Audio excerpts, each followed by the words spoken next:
Hello everybody, my name is Seal, and today I am bringing you the Evolve Stage 2 Assault tier list. This video was suggested by these lovelies right here. Thank you for suggesting the video, and I hope you enjoy.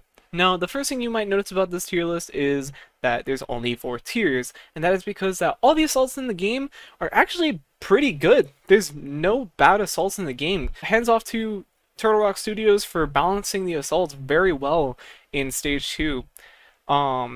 They're all on level with each other, and it was actually really hard to make my opinions on this tier list. I actually needed the help of the community.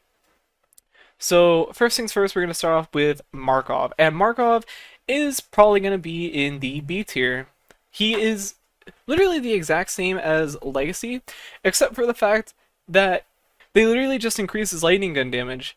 I don't even know if they made any other changes to his mines or anything, but the fact that they increased his lightning gun damage just makes him all the more better because in Legacy he was actually a main pick because of the low damage he did compared to other assaults, but now he's more on par with the other assaults in this list. So Markov is just a lot better now and feels a lot better to play. His mines, if you place them strategically, they can do actually a lot of damage to the monster.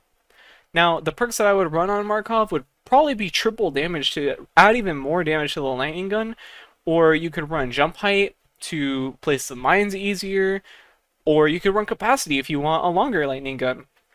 Overall, Markov is a pretty safe pick. He doesn't really have too many counters except for maybe monsters that counter deployables, so like Meteor Goliath and Kelder and probably Gorgon. But other than that, he's still a pretty safe pick with the lightning gun damage doing pretty decent damage, so he can do decent against any monster now, which is great.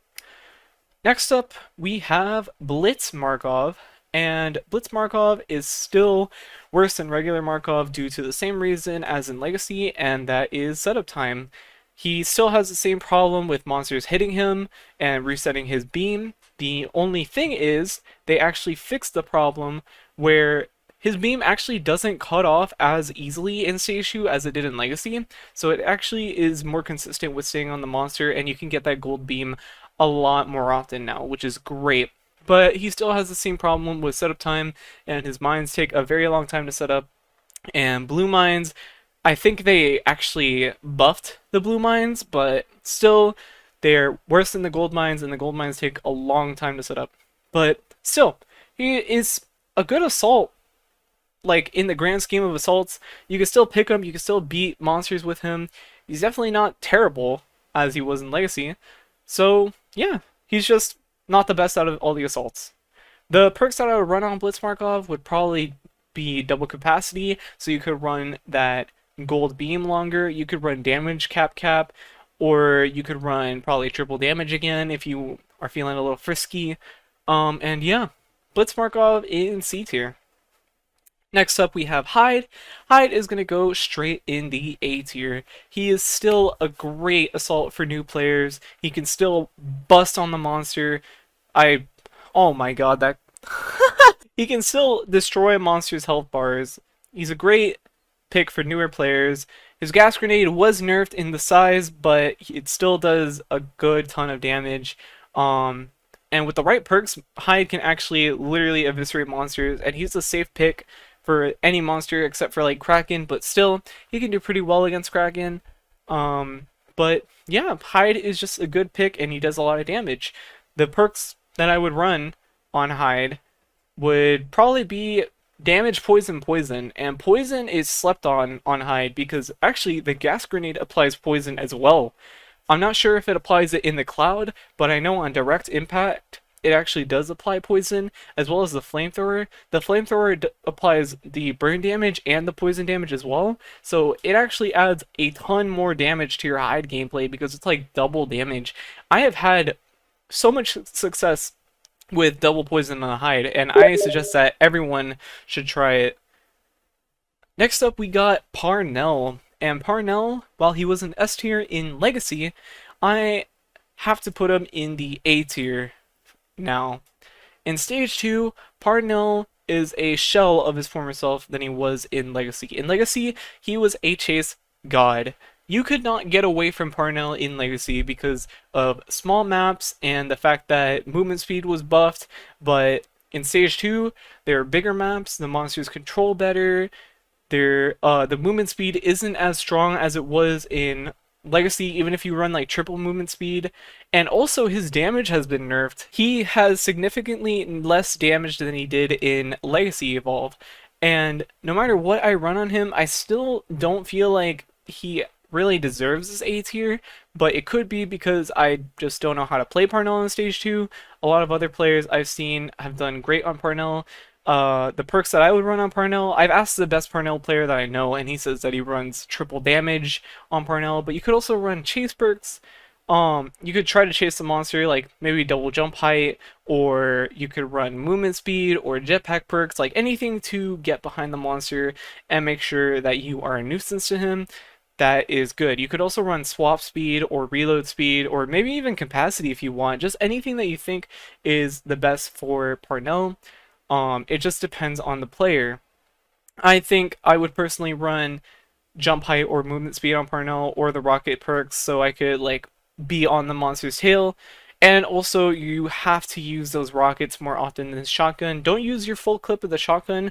Only use about 3 or 4 shots and then go back to the rocket launcher, because the rocket launcher actually does more damage than the shotgun does and you can get more damage output. It's also easier to hit the monster. And yeah, Parnell is just A tier, not S tier anymore, because he is a shell of his former self in Legacy, at least in my opinion. Next up, we have Torvald, and Torvald belonged in this tier in the first place in the Legacy tier list, but I am going to put him in the S tier. Yes, Torvald is a very complicated assault to play. Yes, new players can literally throw games if they play Torvald and they don't know how to play him, but we are talking about the highest level of play here, and when I talk about the highest level of play, I mean players that know how to play Torvald. And I originally mentioned a player named the Biomage in my original tier list, and he is probably the scariest Torvald player I have ever seen. And even if you're like semi-decent at Torvald, if you just know how to land those mortars, which usually you just have to aim at your teammates who are being focused, and you'll usually hit the monster. If you hit those mortars, they can do about 3 to 4 bars of armor damage, and it's absolutely insane. If you keep hitting those mortars, you can shred a monster's health. So Torvald, his mortars are just the best part of his kit. Then we have his shrapnel grenade, which combos with his shotgun to do a crap ton of damage, and also combos with other hunters as well, such as Bucket, Slim, Abe. Anybody who can hit those weak points are gonna thrive off of those weak points from Torvald's shrapnel grenade. And the shotgun also does decent headshot damage. It's easy to hit headshots. He is terrifying once mastered, and probably the best assault in the game, in my opinion. And for what I would run on Torvald, I would definitely run capacity, double capacity, damage double capacity, Rocket King double capacity, just capacity, because you want those mortars.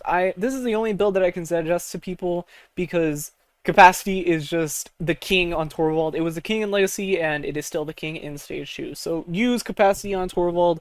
It will hit more mortars, trust me. Next up, we have Lennox. My original ranking for Lennox was going to be A tier, but I honestly think she belongs in the B tier with Markov, just because I think she has the same sort of consistency with Markov, especially if the monster runs away, and since the monster can reset your multipliers just with one hit. So if you have 4 stacks of multiplier, and the monster can hear this, it's an audio cue that her lance is getting stronger, you can literally just slap the Lennox and reset her lance every time, like every few seconds.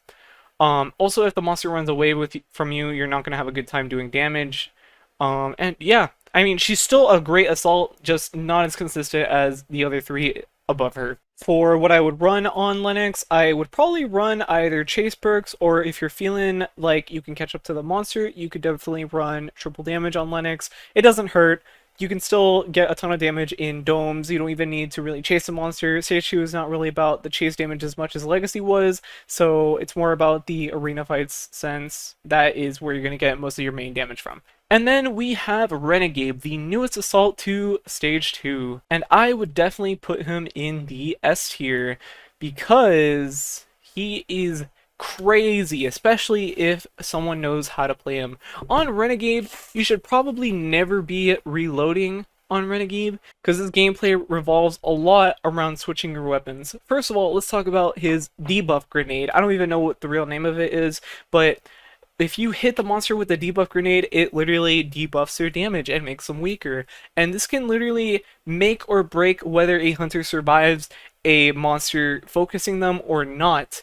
Because if they do less damage, the hunter can survive for longer, which means that you can get more damage output before the hunter goes down, which possibly means that the dome will go down before the hunter does, and the monster will be forced to run away. Which leads me into my next point, his chase.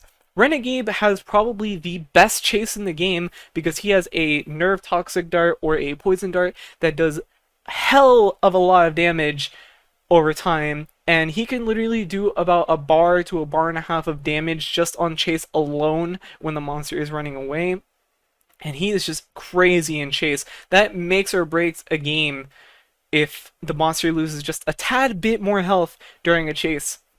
And then we have his shotgun Penitence, which has two modes of fire. We have his left click, which is more for long range. It's tighter, it does less damage, but it's tighter and it's better for damaging at long range. And then we have his right click, which is just a big buckshot, and it uses all of his ammo, and it does an insane amount of damage. It's a good damage dealer, especially if you hit that headshot.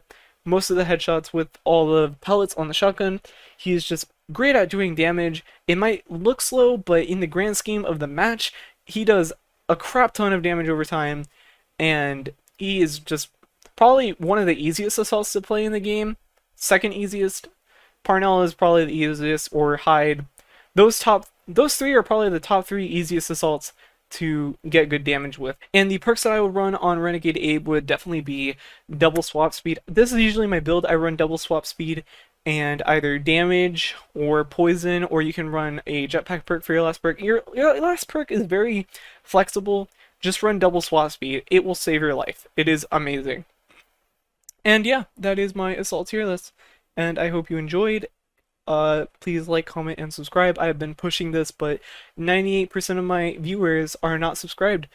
I have to make a 200 subscriber video soon. That will probably come out. I'm not sure.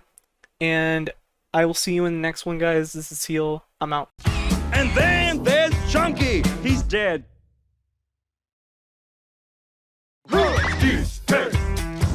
Chunky's dead. Cheesecake.